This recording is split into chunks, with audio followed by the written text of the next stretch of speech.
ধৈর্য ধর, আল্লাহ আছেন, আল্লাহ সব দেখছেন, ব্যবস্থা করবে। আয় দেখি অন্য কোন জায়গায় যেতে পারি কি। বাচ্চা দুটো নিয়ে আস্তে আস্তে আস্তায় হাঁটছে। তোমরা কাঁদছো কেন গো, কি ব্যাপার তোমাদের? সব খুলে বললো, শোন একটা কথা তোমাদের বলি, ওই যার কাছ গিয়েছিল ও তো মুসলমান, ও তো শহরের মেওয়া, ও তোমাদেরকে যখন তেড়ে দিয়েছে ওর কাছে যেও না, এখান থেকে যাবে। এখান থেকে কোথায় যাবে?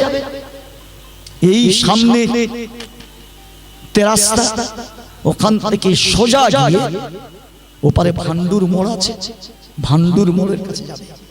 গিয়ে দেখবে এই যে একটা ঘর আছে, ওই ঘরটা কোনো মুসলমানের ঘর নয়। ওই লোকটা হলো আগুনের পূজা করে। ওর ভগবান আল্লাহ হলো আগুন, ও প্রত্যেকদিন আগুন জ্বালায়, আর ওর যা চাওয়া পাওয়া সবকিছু আগুনের কাছে চায়। আগুন হলো ওর খোদা। তবে লোকটা কিন্তু খুব মন নরম। তোমাদের মতো এরকম গরিব অসহায়কে দেখলে ও নিশ্চয়ই তোমাদের যা হোক ব্যবস্থা করবে। খুব দানি, হাত লম্বা। মেয়ে ছেলেটি আস্তে আস্তে আস্তে আস্তে গিয়ে, কে? চোখ দুটো ছল ছল করছে, ছেলেরা কাঁদছে। আমি 3 দিনের ক্ষুধার্ত, আমার ওই বাচ্চাগুলো 3 দিন কিছু খাওয়া পাইনি। কাপড় চোপড় দেখলে ছেঁড়া, ময়লা। লোকটা দেখে বলছে দেখুন আমরা অন্য জায়গার লোক না, আমরা হলাম হযরত মুহাম্মদ সাল্লাল্লাহু আলাইহি সাল্লামের বংশধর। হযরত মুহাম্মদ সাল্লাল্লাহু আলাইহি সাল্লামের ব্লাড আমার শরীরে আছে। এই রকম ফ্যামিলির নারী আমরা, আমাদের একটা মান সম্মান আছে। সব জায়গায় যেতে পারবো না, আপনার দুয়ারে এসেছি। অগ্নি পূজারী, আগুন পূজারী বলছে, তুমি নবীর খানদান কি আমি এটা জানি না, তুমি তো মানুষ না, মানুষ না। আজকে তোমার জায়গায় যদি আমি এইরকম ক্ষুধার্ত থাকতাম, তাহলে আমার যে কষ্ট হতো তোমার তাই কষ্ট হচ্ছে। ও সব পরিচয় দিতে মানে ভিতরে এসো। ভিত্তদের বলল, শোন এদেরকে এক্ষুনি কাপড় চোপড় পাল্টে দে, কাপড় চোপড় যা আছে সব পরিবর্তন করে দে, নতুন পোশাক পরিয়ে দে, আর এক্ষুনি এদের খাওয়ার ব্যবস্থা করে দে। অমুক কামরায় এদের থাকার ব্যবস্থা করে রাতটুকু কাটুক, তারপরে কাল সকালবেলা এদের সম্পর্কে চিন্তা করব। এদের খাওয়া দাওয়া, এদের থাকার কি ব্যবস্থা করা যায় সকালে চিন্তা করব। এখন আপাতত ক্লান্ত শ্রান্ত ক্ষুধার্তকে খাইয়ে এদেরকে ঘুম পাড়িয়ে দে। খাওয়ানো হয়ে গেল, ঘুম পড়ানো হয়ে গেল। রাত 10টা বেজে গেছে। আগুনের পূজারী ঘুমিয়ে পড়েছে, আর মুসলমান সেই শহরের যে মেয়র সে ঘুমিয়ে পড়েছে। ঘুমিয়ে ঘুমিয়ে স্বপ্ন দেখছে কিয়ামত হয়ে গেছে। সবাই যে যার, কেউ জান্নাতে কেউ জাহান্নামে চলে গেছে, কিন্তু আমার নাম তো আমিনুদ্দিন, আমি তো মুসলমান, আমার 14 পুরুষ মুসলমান। আমি এদিক ওদিক ঘুরছি, কেউ আমাকে বলছে না এই ঘরটা তোর, এই ঘরটা তোর। আমার জন্য কি কেন কোনো ঘর নেই? আস্তে আস্তে হাঁটছে, হাঁটতে হাঁটতে দেখছে রাস্তার পাশে অতি সুন্দর একটা মনোরম চমকপ্রদ ঝিকঝাক লিকলাক সুন্দর একটা বিল্ডিং। চোখটা ছানা বড়া হয়ে গেছে, এত সুন্দর ঘর। ইস, কত টাকা খরচা করে এই ঘর তৈরি করেছে। এই ঘরটা কার আমার তো জানতে হবে। আমি শহরের মেয়র, জানতে হবে। কোনো সাড়া নেই, শব্দ নেই, কোনো আওয়াজ নেই। ওই ঘরে কেউ আছে বলে মনে হচ্ছে না। এক পা আগায় তো 2 পা পিছায়। স্বপ্ন দেখছি না, আমি তো জাগ্রত অবস্থায় দেখছি না, স্বপ্ন দেখছি। স্বপ্ন যোগে দরজার কাছে যখন আগিয়ে গেলেন, উপর থেকে দেখছে কেউ যেন পায়ের আওয়াজ শোনা যাচ্ছে, নামছে সিঁড়ি। দরজা খুলেছেন, বিশ্বনবী সাল্লাল্লাহু আলাইহি ওয়াসাল্লাম সামনে পড়েছে।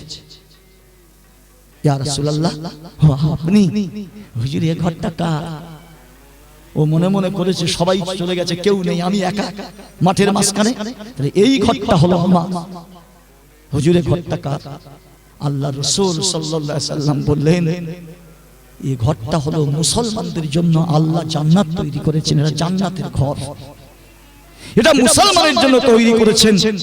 মেওয়াত তখন বগল বাজিয়ে বলছে, ইয়া রাসূলুল্লাহ, আমি মুসলমান, আমার নাম আমিনুদ্দিন, আমি হলাম এই শহরের মেয়র। হাজার হাজার মানুষের দেখভাল আমি করি, মেহেরবানি করে দয়া করে আপনি অনুমতি দেন। আল্লাহর নবী বলছেন, তুমি যে আল্লাহর, তুমি যে মুসলমান, তুমি হিন্দু মুসলিম হিন্দু খ্রিস্টান জৈন নয়, তুমি যে মুসলমান, তার ডকুমেন্টস, তার প্রমাণ, তার দলিল। আমি মুসলমান, আমার দলিল নেই, আই কার্ড নেই, আইডেন্টি কার্ড নেই। ডান দিকে পিছনে দেখছে কেউ সাক্ষী দেবে, হ্যাঁ হুজুর আমি জানি ওর নাম আমিনুদ্দিন, ও মুসলমান, এই শহরের মেয়র। সাক্ষী দেওয়ার মতন কেউ নেই, কোনো লিখিত প্রমাণ নেই, কোনো লিখিত দলিল নেই। বিশ্বনবী বললেন শয়তান, মনে আছে তো আমার খানদানের একটা ক্ষুধার্ত বেটি মেয়ে তোর দুয়ারে গিয়েছিল, তুই কোটিপতি লাখপতি, তুই বলেছিলিস তুই যে নবীর খানদানের মেয়ে, তার প্রমাণ কই? এই প্রমাণ না দেওয়ার কারণে তুই তোর ঘর দরজা থেকে তেমন বার করে দিয়েছিস। তোর কাছে মুসলমান হওয়ার যদি কোনো দলিল না থাকে, বার হয়ে যা আমার সামনে থেকে, সরে যা, দূর হয়ে যা, এ ঘর তোর নয়।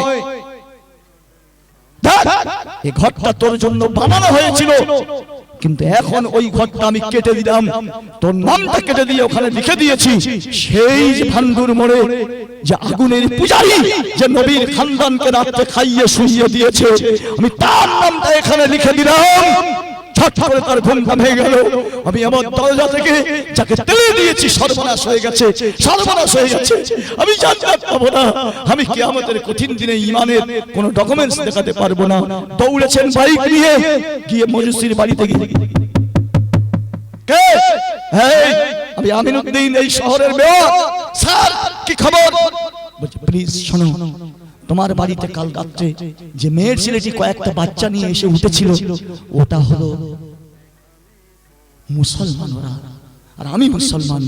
তুমি মুসলমান নয়, তুমি আগুনের পূজা করো, হক বেশি আমার, ওদেরকে খাওয়ান দাওয়ানো রাখার ব্যবস্থা। অগ্নি পূজারী তখন এসে বলছে অভিনয় আর করার দরকার নেই। আল্লাহর নবীর সঙ্গে স্বপ্ন যুগে যে ঘরের সামনে দাঁড়িয়ে তোমার কথা হচ্ছিল, নবী তোমার কাছে ডকুমেন্টস চেয়েছিল, তুমি দিতে পারোনি। আমার আল্লাহর নবী তখন বলল তোর কাছে যখন ডকুমেন্টস নেই, একটু আগেই ওই অগ্নির পূজারীও কালমা পড়ে মুসলমান হয়ে গেছে। আমার খানদানের বেটির ক্ষুধার্ত বেটিকে খাদ্য দিয়েছে, কাপড় দিয়েছে, আমি আল্লাহর নবী তাকে কোলে তুলে নিয়েছি, বুকের সঙ্গে জড়িয়ে নিয়েছি, তোর নামটা ঘর থেকে কেটে দিয়ে ওই মজুসির নামটা ওখানে লিখে দিয়েছি। দূর হয়ে যা, সুযোগ তুমি হাতছাড়া করেছো, এই সুযোগ আল্লাহ আমার নসিবে রেখেছিল, তাই ওদেরকে সামান্য খাদ্য খাওয়ানোর কারণে আমি আখিরাতে মরণের পরে জান্নাত পাবো।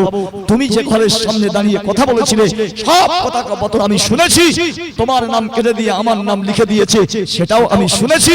যাদের কারণে তোমার নাম কেটে দিয়ে জান্নাতে আমার নাম লিখে দিয়েছে, আমি তাদেরকে তোমার হাতে ছাড়তে পারবো না। আমি আজকে আপনাদেরকে বলছি, যদি নবীর খানদানের ক্ষুধার্ত কাউকে যদি তার পেটের সমস্যা মিটিয়ে দিয়ে জান্নাত পেতে পারে, এটা হলো আল্লাহর ঘর। নবীর ব্লাডের মূল্য যদি এত হয়, আল্লাহর ঘরের প্রয়োজন যদি তুমি মিটিয়ে দাও, আমার আল্লাহ বলবে, আমার আল্লাহ বলবে আমি তোর জান্নাতে নামটা লিখে দিলাম। কেন? আমার নবী আগে থেকে বক্তব্যের মাধ্যমে বলে দিয়েছে, মান বানা লিল্লাহি বাইতান বানাল্লাহু লাহু বাইতান ফিল জান্নাহ। আল্লাহর জন্য যে মসজিদ তৈরি করবে, আল্লাহ পাক তার জন্য একটা ঘর তৈরি করবে। ইন্নাল্লাহু হাশতারা মিনাল মুমিনিনা আনফুসাহুম ওয়া আমওয়ালাহুম বিআন্না লাহুমুল জান্নাহ। আমি ঈমানদারের জান, ঈমানদারের মালকে জান্নাতের বিনিময়ে কিনে নিয়েছি। আজকে তুমি পরীক্ষা হয়ে যাবে, কে আল্লাহর প্রেমিক, কে আল্লাহকে ভালোবাসে, কে বিবিবাদ্য ছেলে পুলে স্ত্রী পুত্র পরিবার পরিজন বিল্ডিং বালাখানা গাড়িকে ভালোবাসে। আজকের আপনারা জলসা দিয়েছেন মানে গাজীপাড়ার ভাইয়ের জন্য অগ্নি পরীক্ষা। আপনারা অগ্নি পরীক্ষা নেওয়ার হয়ে জাহান্নামে যাবে, আর মজুসি হয়ে অগ্নি পূজারী হয়ে তার চরিত্রের কারণে জান্নাতে যাবে। এটা কোনো কম কথা নয়, এটা খুব ছোট কথা নয় আমার বন্ধু। সেজন্য আপনাদের মসজিদের বেশ কিছু কাজ আছে। মসজিদের কর্তৃপক্ষরা ওদিকে সামলাতে এখনো কেউ স্টেজে আসেনি, সময় আমার শেষ হয়ে গেছে, আমি নেমে যাব। মসজিদের কর্তৃপক্ষ কোথায় আছে জানি না, তারা এখানে কেউ নেই। এই মাজমার ভিতরে আমি এক নম্বরে প্রথম একজন বীর মুজাহিদকে চাই, একজন বীর মুজাহিদ প্রথম নম্বরে।